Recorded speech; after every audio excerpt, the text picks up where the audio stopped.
Hello, and welcome to this session on Beyond COP26, a new model for delivering on climate breakthroughs. My name is Antonia Gavel, Head of Climate with the World Economic Forum. We're joining you today just hours before the scheduled end of COP26 in Glasgow, as negotiators continue to work tirelessly to land an outcome that demonstrates real progress in tackling climate change. The mood, of course, remains tense, and we heard from Alok Sharma, COP26 president, this morning that he was under, and I quote, "no illusion that any party is wholly satisfied with where texts currently stand." This gives us a sense of kind of what's at stake.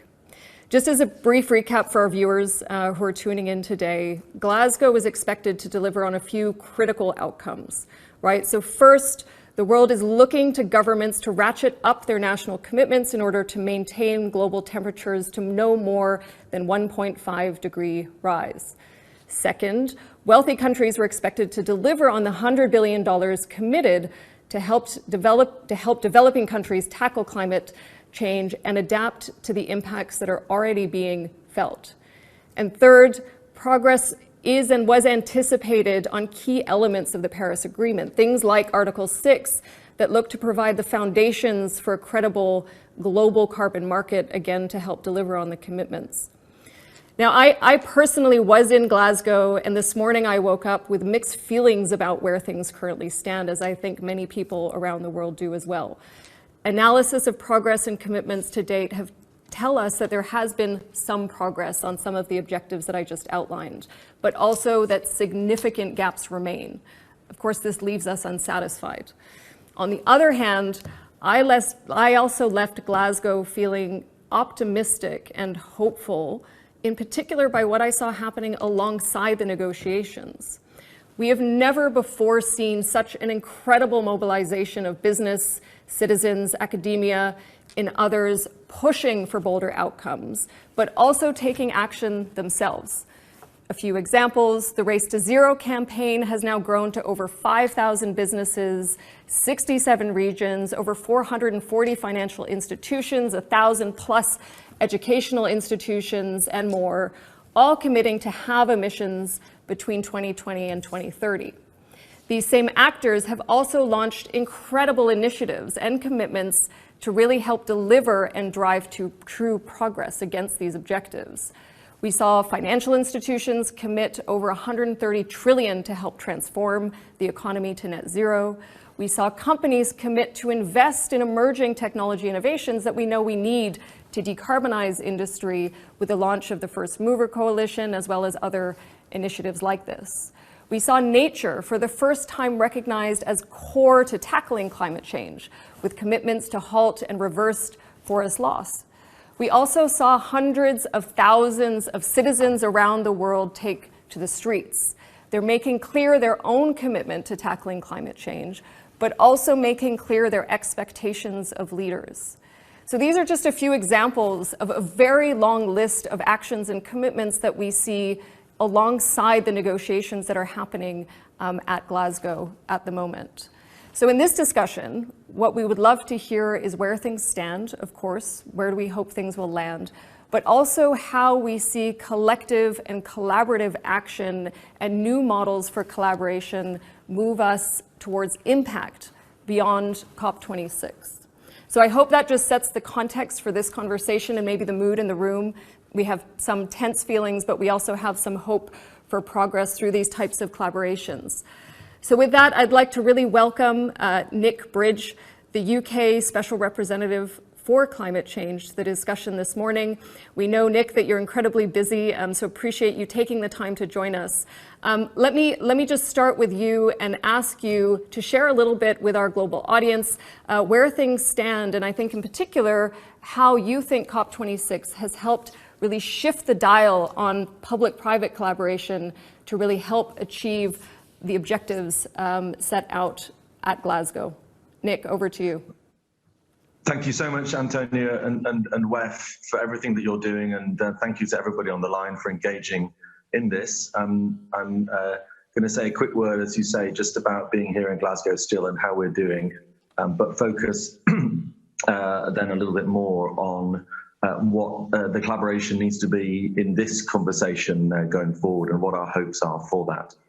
I mean, the draft text that we put out again overnight actually tells a certain story. And for those not as close to it, you know, we start in section 1 of that draft with the science and the urgency, because that's where you have to start.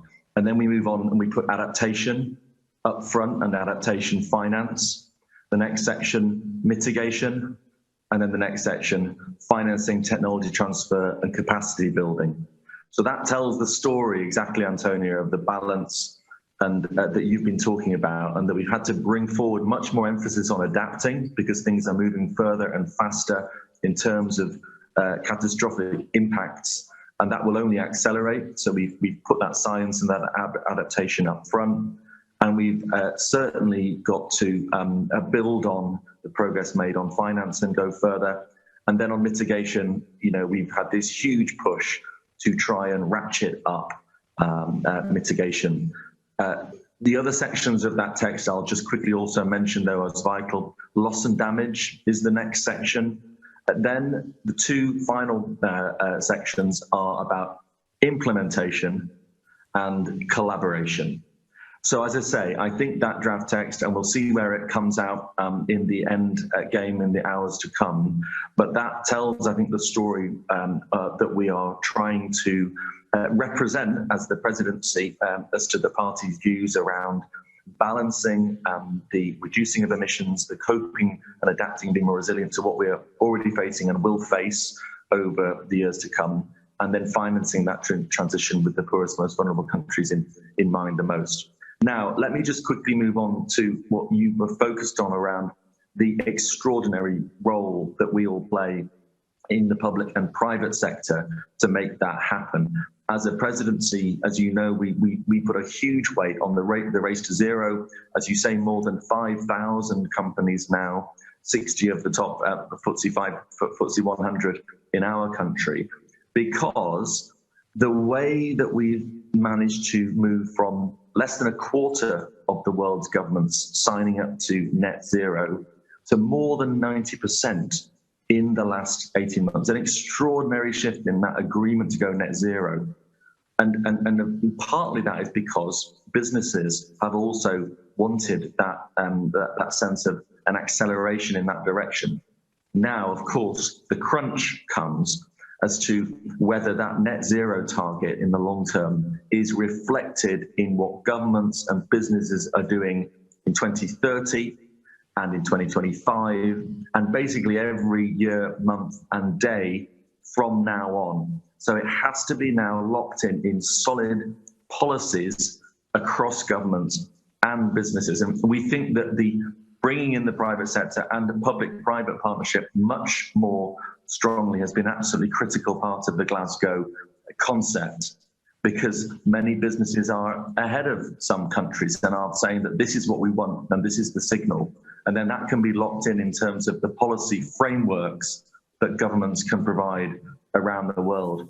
So in some ways, this is a starting point of the next phase, where we have this extraordinary increase in the awareness across our citizens who are buying products and living lives.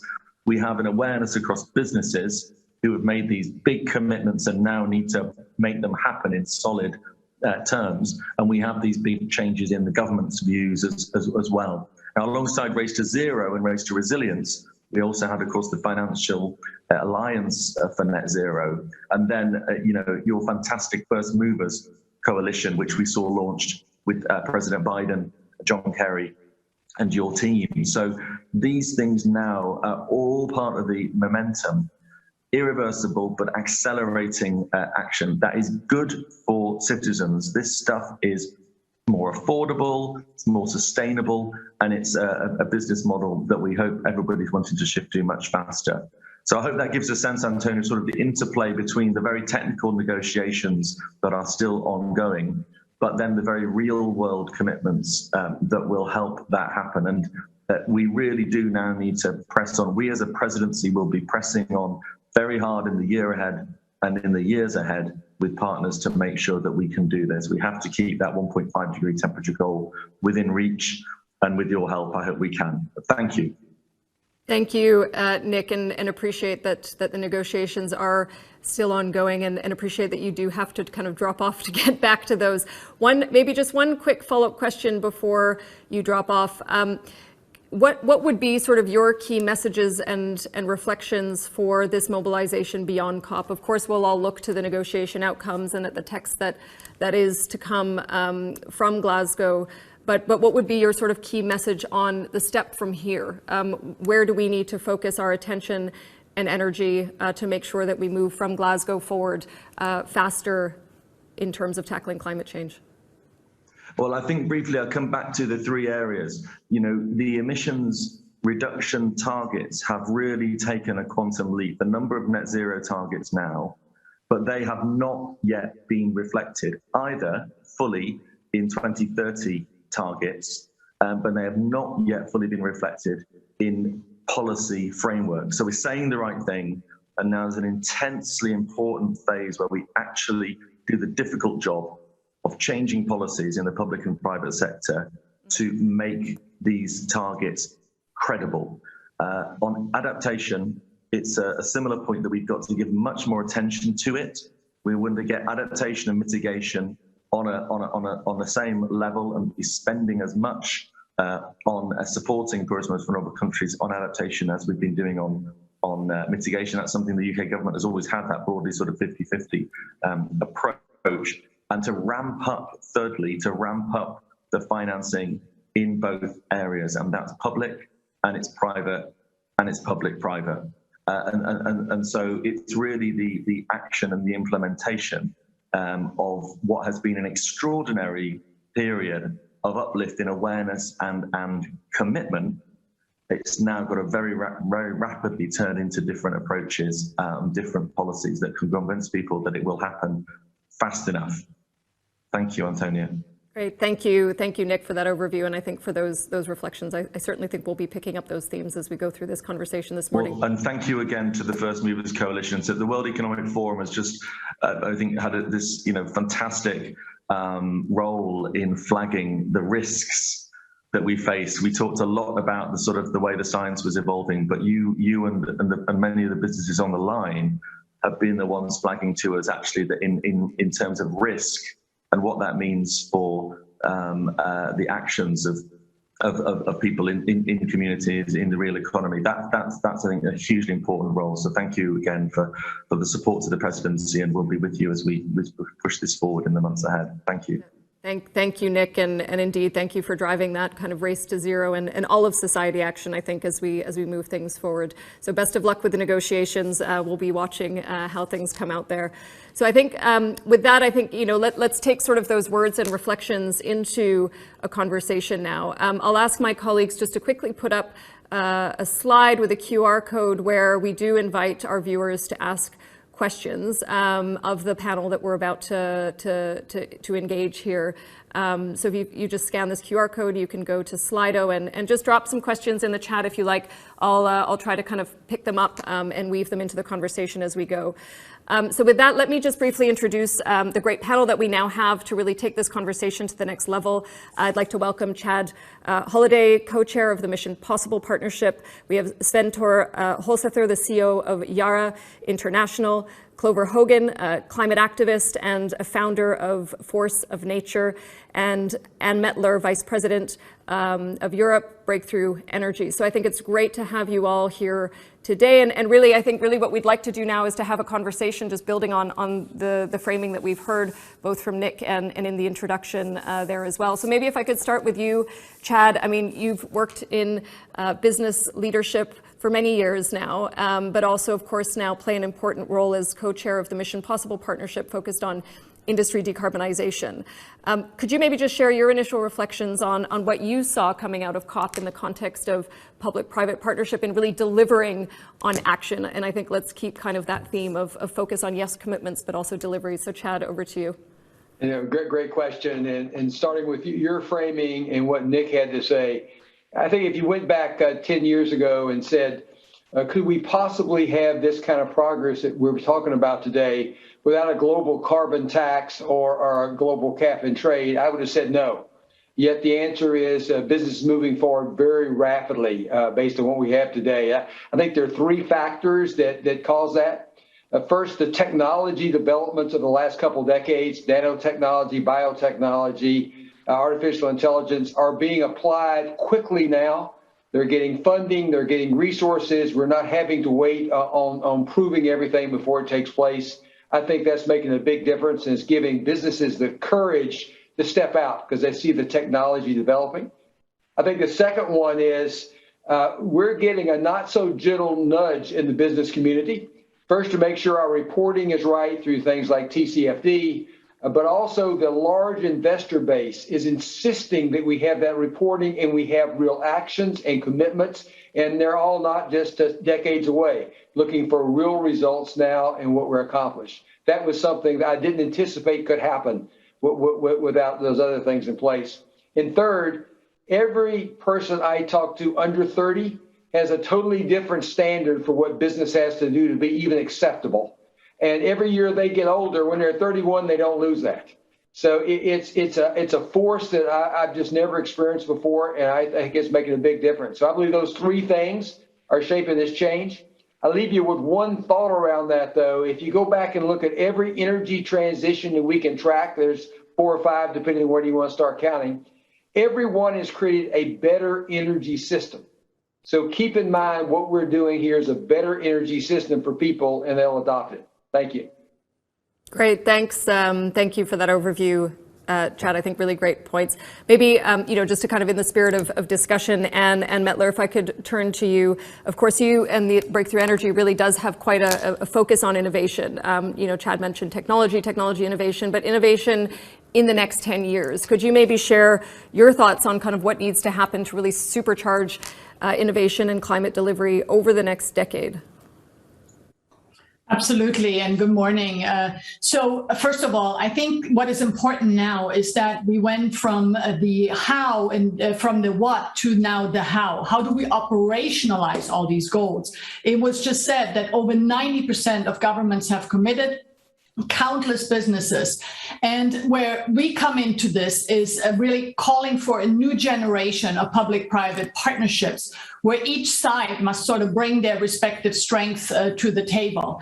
We know from the IEA that half of the global reductions in CO2 emissions through 2050 will have to come from technologies that are currently at demonstration or prototype phase. And given that we know that innovation cycles in clean tech tend to be anywhere between 20 and 40 years. So essentially, if we talk about 2050, we're talking about today. What we do today will determine whether we're going to be successful in reaching our goals. So more specifically, I mean, what do governments and businesses need to do? So we quickly now need to de-risk investments in the next generation of clean technologies. So it's very important that at this point, we do not only focus on the mature technologies such as wind and solar, but really the next generation, green hydrogen, long duration energy storage, direct air capture. And it's precisely those technologies that are now in the demonstration and prototype phase. We need to de-risk these technologies. Secondly,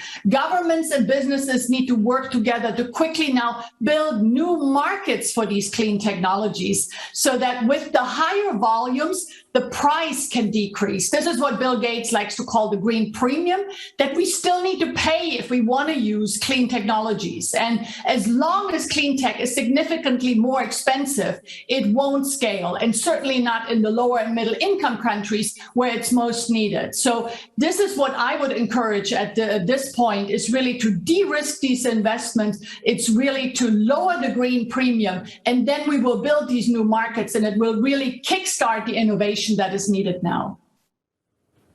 Absolutely, and I mean, I think indeed that sort of investment in innovation and solutions. I think in parallel, as you and others have said, with scaling actually the solutions that we have available today, these two things we need to kind of drive in parallel. Maybe Sven, if I can turn it over to you. Of course, you are engaged in in this area of investing in emerging technology solutions, of course, for mitigation, but also maybe you can kind of draw us into some of the thinking and work around nature and land use. We have seen nature land use transformation really enter into the core of the climate conversations as, let's say, a challenge if not managed, an opportunity if leveraged. Could you maybe also reflect on some of that, kind of the importance of engaging in the land use transition in the right way and investing in nature? So Sven, over to you. Sure, and thanks, Antonia. And I was in Glasgow last week, and I very much share your reflections on the progress. And there are things that could be done more often, but at the end of the day, I'm choosing to be an optimist and see this as the glass half full, but also recognizing in order to reach the 1.5 degree target, we need much more action. Still, we have some very good examples of private public sector pledges, like reduction of global methane emissions, what we see on tackling deforestation, and something that I'm really encouraged about, and that has already been mentioned, is the First Movers Coalition. I believe that the cooperation between the World Economic Forum and the US State Department is exactly what is needed. We cannot see this in isolation anymore. We need to see full value chain and to create a marketplace for new technologies to drive that, to create scale, and through that further innovation and driving down the cost to do this. This is doable, but we need to think big and we need to think value chains. And for us to be a founding partner of this is something that we're really encouraged, and we want to put a lot of resources to drive that. Still, I also want to address something that still keeps me up at night, and that's that we don't value nature as we should, and we're not going to be able to resolve the climate crisis until we do that. We're a company that is part of the global food value chain, and I think we need to rethink and also reinvent our food system from production to consumption, because so far I think we've been victims of our own success of feeding a growing population, but not factoring in the cost of nature and climate. And now with the risk of further food insecurity, we need to step up our game here. And I believe that with the Nature Day here in Glasgow now, to elevate this concern, I would like to call for strong action agenda on nature as we prepare and now join forces towards Egypt for COP27. Great, thank you. Thank you, Sven. Now, Clover, I can see you sort of sitting on the edge of your seat. You've been sort of listening, I think, patiently to the discussions, and also you've been in Glasgow kind of addressing world leaders as well over the past 2 weeks, but of course also driving for progress on climate action. Would love to kind of, give you the floor and share with us your reflections and what you also expect to see from those on the line here, but also those who are watching. Sure, thank you for the question. I attended my first COP when I was 16 years old. It was COP21 in Paris. And I remember going in with this really kind of starry-eyed optimism that world leaders, the people we'd elected into positions of power to safeguard our future, were really going to come together and act with the urgency this emergency requires. And I remember very distinctly stepping into a sustainable innovation forum that was sponsored by Coca-Cola, BMW, Shell, iconic polluters and contributors to the climate crisis. And I remember thinking that it felt like I was at a conference on lung cancer sponsored by Philip Morris, the cigarette company. It was my first true experience of rampant greenwashing, of tokenism, but also meeting leaders who were so well versed at making, commitments far enough into the future that they required no immediate action. And I left the conference feeling incredibly disillusioned and despairing of the world that I had inherited and of the leadership, the people in existing corridors of power. And I think that's still the way that a lot of young people feel today. This time around, on my way up to Glasgow, I was reading a piece from The Guardian that said that based on current commitments made by world leaders, including the UK, the US, my home country of Australia, we are on track for a 16% increase in emissions over the next 10 years. And that is when the science tells us that we need a 45% reduction. I've since looked again at the current pledges, and as of 2 days ago, based on the commitments that are being made in Glasgow, we are on track for 2.5 degrees of warming by the end of the century. What that actually means for people and for life on this planet is mass extinction. It's 1 billion people around the world experiencing extreme heat distress. It's 99% of coral reefs being destroyed. So it's a pretty bleak future, and it's, I think, kind of indicative of how a lot of young people, when we do look to the future that we're inheriting, see these kind of dystopian, apocalyptic landscapes. Now, there are days where I wake up and I feel really sad and despairing and resentful that this is the work that we have to do. And at the same time, there's no other period in history that I would want to be alive for, because I feel that this is such a tipping point. It's such an opportunity for us to rethink so much of how we live, breathe, and exist in the 21st century. But what this crisis demands is systems transformation. We're still having so many conversations that kind of skirt around the issues. And to this point that was made by the previous panelist, we're not going to solve this problem if we don't address the fact that the climate crisis is a symptom of an economic system built on the commodification of nature and built on the exploitation and systematic sacrifice of frontline communities. So until we're willing to have that conversation and truly rethink the systems that we've inherited, from the economic system through to the food system, through to fashion, through to global governance, I'm afraid that we're going to continue to treat the issue with tokenism. And I fear that there is no hope in another 10 years of tokenism. Thank you, Clover. I think some really, really good kind of drawing us to the reality that we're really facing in these negotiations, but also kind of all citizens around the world are facing. And I would actually almost add another element to your points, which we haven't focused on significantly here, is also kind of the need for justice and equality in this transition. Right, as you say, is that many of those who are suffering most from the impacts of climate change are those least able to adapt and to tackle those impacts as well. So maybe let me kind of also welcome those on the line here to kind of reflect on what Clover's shared, as well, in terms of how we move beyond kind of the current status quo, but also how we in that context also really kind of look at the economic systems to equally help us tackle some of the inequalities that are at the core of that system today as well. Maybe, Anne, if I could ask you to kind of kick us off in a follow-up, and yeah, we'll kind of also draw some questions that I'm picking up from the audience in the discussion here as well.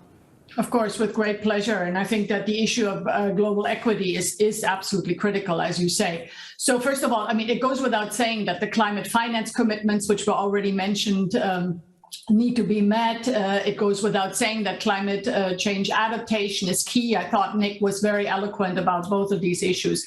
But I wanted to say a word about climate change mitigation here in this context. So it's absolutely correct to link this issue with global equity, because it also means that we do need to keep a firm eye on what lower and middle income countries need in terms of their economic development. And here I just wanted to throw in a couple of thoughts. So firstly, on big global infrastructure programs, we know that the bulk of new infrastructure will be built in the future outside of the advanced economies. So it will really matter what energy is being used, what cement is being used, what steel is being used. I said it before, right now, the clean versions are much more expensive, so likely that they won't be used. So it's important to think about the global infrastructure programs, because this infrastructure will be built. And I think that China was actually with the Belt and Road had an insight into what these what countries wanted, and it will be very important now that other programs are coming to the fore, such as the Build Back Better World initiative that was announced at the G7 earlier this year, that this really needs to have clean and sustainable infrastructure development at its core. So if we call it Build Back Better, it needs to deliver that. I mean, the previous speaker was absolutely right. There is an element here that we need to rethink how the economy is structured. So you may have also seen that that at the COP, the United States launched the Net Zero World Initiative, which will use the U.S. national labs to bring a lot of the expertise into a lot of the expertise on global energy system decarbonization into the world. That is a good start. Other geographies will have to follow suit. So the Europeans will roll out a new global gateway strategy that is all about global connectivity. Sustainable and clean infrastructure should be at the core of this, because Europe itself accounts for less than 8% of global CO2 emissions. So whatever we do in Europe will not really alter the course of climate change. But what we can do is leverage our expertise in R&D, deep tech, engineering to really unleash a new generation of clean technologies that need to be scaled, they need to be made affordable, and they need to be brought into the world. So this is a contribution that Europe and other advanced economies that can make. But I will also say that we need to think a little bit differently. I think sometimes it's a little bit patronizing when we talk about tech and knowledge transfer. So we should really think about innovation partnerships with lower and middle income countries, because they have an important contribution to make here. So for example, and I will close with that, the sheer size of the Indian economy could make green hydrogen really cost competitive with gray hydrogen in this decade.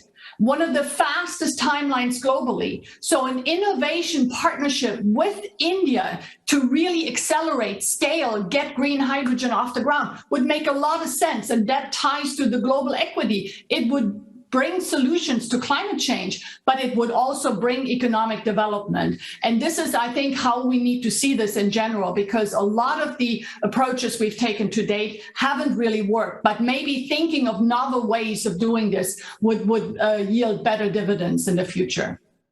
Absolutely. Thank you, Anne. And I mean, I think, as you say, this notion of new kind of forms of partnership and new, let's say, objectives to the partnerships. It is about kind of partnering to really drive action and impact, as you say, in this decade. I think let's pick up on kind of Clover's challenge here, right? There's been a lot, and for a long time, kind of commitments from various, parts of the ecosystem, business, governments, and others to drive change. But what we see and what the science tells us is that change is not manifesting quickly enough, right? And so we need to kind of wrestle with that reality and how do we really drive things forward. So maybe Chad, not to sort of put you on the spot, to kind of give you the space to sort of reflect and respond. Of course, having spent your life in industry, how are things different today? What is happening today that is different from 5 years ago in terms of really translating commitments into real world action for decarbonization of industry? 30% of global emissions represented there. So Chad, over to you. Thanks very much. Let me just give you one example that we're working on in the Mission Possible Partnership. We're looking at the 7 sectors that are considered the hardest to rebate. Steel, aviation are just 2 examples of that. And if I go back to Clover's comment about systems transformation, these are the 7 sectors that we think need the greatest systems transformation. So World Economic Forum is one of our 4 founding members, but we have a broad coalition, including Breakthrough Energy is a key member of the organization now, that we think we can help these sectors make these changes. But we know we have to do it along the whole value chain. The steel companies know what they need to do, but without changes at the iron ore suppliers and changes at the auto companies that are buying the steel, tremendous more recycle than we have today, totally different concept designs, a true system transformation to really make this happen, to pull it all off. I think building on Anne's comments about technology, we may find in looking at these 7 sectors that there's a commonality like green hydrogen that plays into many of them. And if we could understand that and then really get the emphasis around how to take green hydrogen much faster, I think is one of the things that can come of this work. If I could come back to Clover's comments, because I could not agree more. If all a company's doing is talking about things they're going to do in 2050, that's interesting, but not very. We have to have concrete actions we're taking now to make a difference, and they need to be in the next couple of years. And so in Mission Possible Partnership, all the work we're focused on now is what can we accomplish in the next 2 years to really move this mission along. Great, thanks, Chad. And actually, I'm just going to kind of, let's say, draw in some of the comments that I'm seeing coming in through the chat here, which sort of relate to this point. So one is that indeed, as we've heard, that there are a lot of net zero targets building up, of course, intentions, as well as then the risk that this doesn't necessarily translate into real impact in the near term.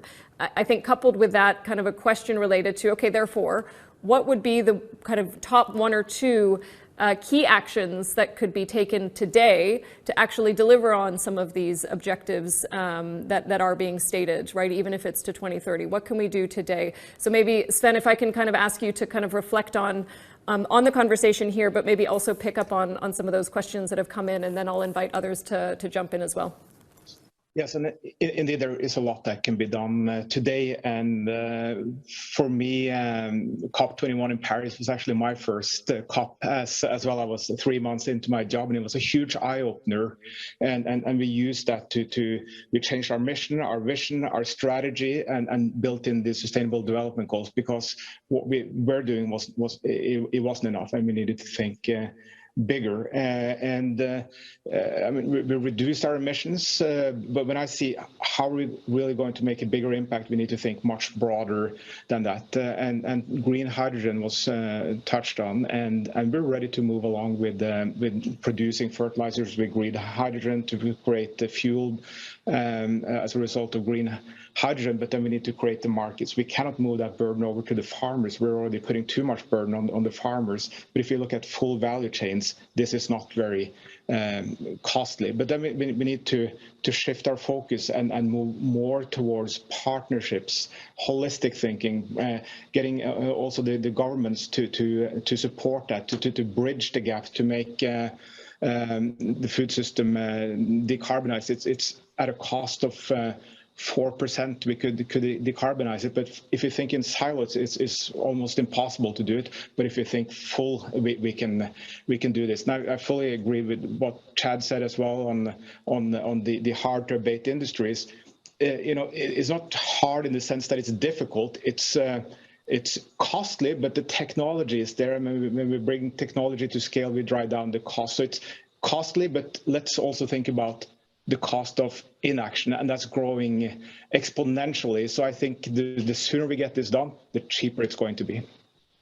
Great, thanks, Sven. I mean, I can say that looking at sort of the comments coming in from the chat, there's probably less questions than expressions of maybe frustration at kind of words that have been said before, kind of concepts that have been shared before. But let us be clear that actually the expectations are really around, again, these near-term actions and investments. And I think that really represents sort of the sentiments and the vibe that we did see kind of on the streets of COP, really this kind of action investment is what we all kind of need to be driving towards. And I think there are some really good examples that have been shared here of really where some of this is starting to manifest, but also kind of, again, this push to do more and to move faster. Maybe as we just looking at the time, I mean, I think this discussion is one that we could, of course, continue to drive for quite a while.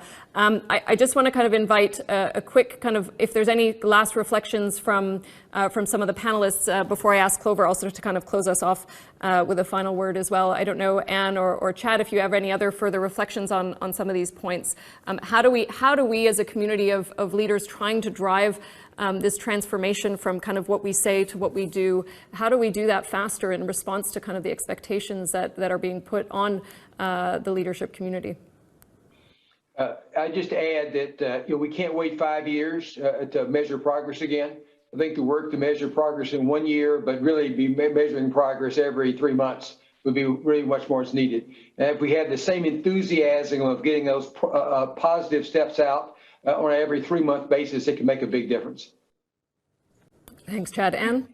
And can I just say, I mean, there's so many net zero commitments now, both from governments and businesses. I think we need some standards to measure and analyze what exactly does that mean, because businesses, one business means this, another one means that. So we really need to understand, measure, and I agree with what Chad just said. We can't wait another 5 years. We need to measure, we need to assess every few months whether we're really on the right track or not. Great. Sort of accountability, standards, near-term action, investment. I mean, these are certainly sort of themes that are coming through the discussion here on the chat, but also in this discussion as well. I think, recognizing the time as well, I'd like to kind of hand the floor again to Clover, sort of just to share with us also some of your further reflections, both on this conversation, but again, as we think to COP, right? Of course, COP is not over yet. We are waiting for the final outcomes of the negotiations, hopefully within the next few hours. And of course, the world will look to where that lands. What we know, though, of course, is that the delivery, and Nick said this at the top of the hour, the focus then will be on delivery of those commitments, translating them into real policies, translating them into real investments, not by 2030, but today. And I think really that quarterly assessment of progress, not on necessarily earnings, but actually on progress towards the implementation of climate objectives will be critical, and this accountability will be so much the center, I think, of the discussion over the next year as we move forward. But Clover, any sort of further reflections from you? Sure. Well, building on that point, I wish that COP was somehow a magic silver bullet that would solve all of our problems. But of course, the biggest challenge is when leaders, decision makers are not in the public eye and don't have that spotlight on them, are we going to see follow through on the commitments? Are we going to see action at the pace and scale required, particularly when that action is a direct cost to short-term profits? I think we continue to treat it in quite an incremental way because we think, we can do the sustainable thing while still entertaining exponential growth within our companies and still making lots of money for a really small group of people. And again, this whole challenge demands that we rethink that system in and of itself. And in my conversations with business leaders at the boardroom level, but also with policymakers and even with young people in the street, there's a lot of finger pointing that happens, right? I think none of us truly want to own responsibility for the challenge. And so that would be my invitation, whichever place or space that you come from, is what does it look like to take true responsibility. We've seen a proliferation, to take a really simple example, of zero plastic commitments from companies over the past couple of years. And yet, what's the point of creating something that is fully recyclable, for example, if you don't have an infrastructure that actually supports that, right? The UK is still shipping most of its waste to places like the Philippines and Indonesia, offloading it to countries that don't have the facilities to deal with it either, but where the cost of lives has been judged to be lower than those living in a place like London, right? When I recently returned back home to Indonesia, I had to go through mandatory quarantine, and I went through about 10 plastic water bottles in the first day. Water bottles that I used for about 5 minutes, only to end up in the environment for 5 centuries. Now, I wasn't drinking from plastic water bottles out of choice, but because when you turn on the tap, you can't drink the water. The reality for many people around the world is they don't have access to clean drinking water. They don't have access to sanitation. And so again, when you're making these commitments, how are you ensuring that fair, equitable communities are at the heart of every single decision?